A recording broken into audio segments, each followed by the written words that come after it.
A brief overview of my career. Well, I had 40 years. How long? How many minutes? You want 1 minute per year?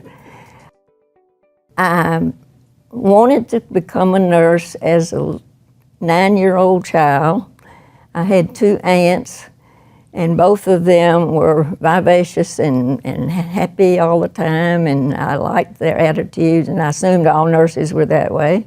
They were both hospital-trained nurses in the 40s, and I wanted to be like them. My mother had a different view.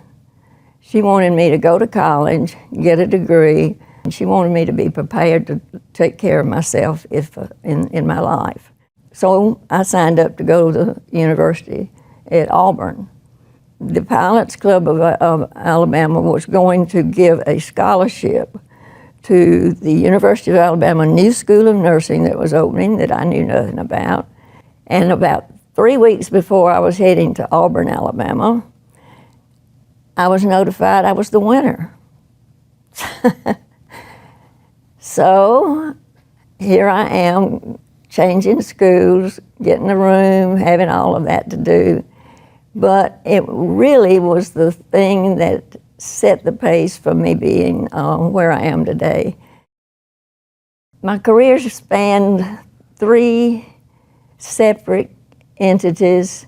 Getting started at the School of Nursing was my first career, teaching, and then my second career was being a director of a program.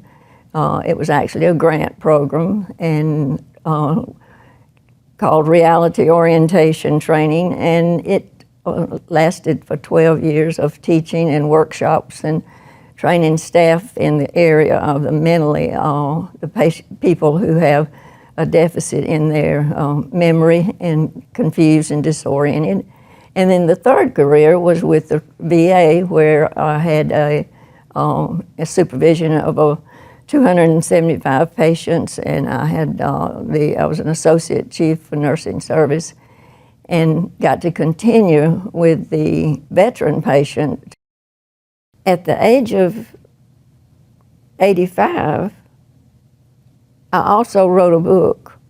My husband started developing dementia at the age of about 83, and I had been retired for 15 years.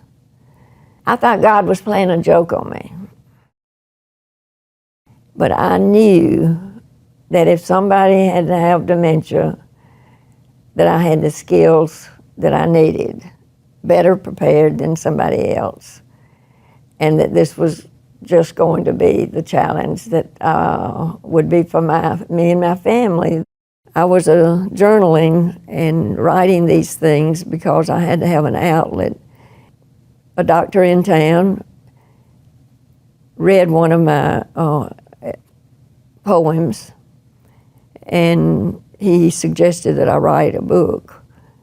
And I told him I wasn't an author, had no skills, and he said I didn't think I was an author, that I had the knowledge and the ability to tell somebody what it was like to be a caregiver. I had the knowledge to know about the health care of the aging, and that for a wife or a caregiver or a daughter was much more valuable than the information he had, because they didn't believe him anyway. My role as a nurse had to have been writing the book. That just was something that I shared. It wasn't easy to do, but I could see that it would help so many people if they could see what somebody else went through, and that led me to want to share it.